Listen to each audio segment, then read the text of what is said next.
Hi, I'm Eric Lee, and in this episode of my Business Tips for Designer series, I like to give those new interior designers a glimpse of what the difference is between a commercial project and a residential one. This is something that you won't be aware of until you do a project or a few of each type, and what I find is that many designers prefer one over the other. So if you're just getting into the industry, this content will help you.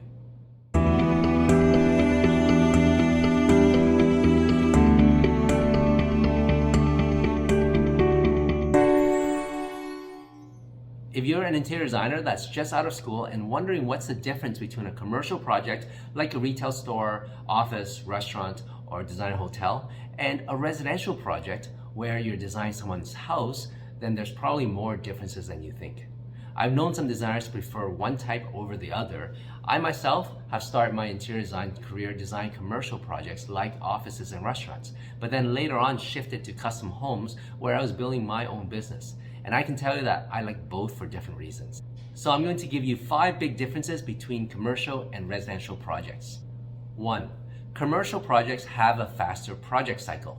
The project cycle is typically faster than a residential home, especially if it's a small project like a retail store. Designing the interiors of a hotel, for instance, though, may take longer than a home. 2. Decision-making from commercial clients are typically faster. Most of the time, clients are concerned with the bottom line items like budget and schedule for commercial projects. They have a lease and they have a limited budget to work within. Now, in residential projects though, what you'll find is because clients are working on their personal residence, there's a lot more emotional decisions at play. So they may take a long time to make a decision on things. 3. Commercial projects typically have less changes. For the same reason as my point number 2 above, clients in commercial projects tend to make less changes than the residential clients. Because the homeowner has more personal vestedness in the project, they may be tempted to make changes as the construction progresses. 4. Different client dynamics. I would say the biggest difference in a commercial project versus a residential one is the dynamic of the client. In a commercial project, you're either dealing with the business owner, if it's a small project, or an appointed representative, like a manager, if it's for a larger company where the owner is too busy. Business people tend to make decisions based on data and metrics, so dealing with commercial projects is more straightforward. Whereas for residential projects, you're dealing with the homeowner and other inhabitants of the house.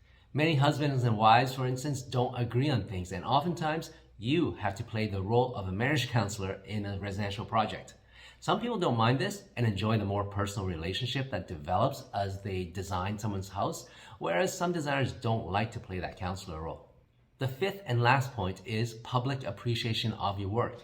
As a designer, one thing that I love about commercial projects is that my work can be seen and experienced by anyone. This is especially true if it's a public space like a restaurant or retail store that anyone can walk into. Whereas for a custom home, your work can only be enjoyed by homeowners and their guests. So those are 5 big differences that I can share with you between a commercial project and a residential one. I hope it gives you a glimpse of what it's like design for each project type. Ultimately, it will be probably best that you get experience design both types for yourself. But if what I'm sharing with you here clearly points you in one way or the other, then I guess I save you some time exploring this for yourself in your design career. If you like my content, then please subscribe to my channel so I can continue bringing these business tip videos to you.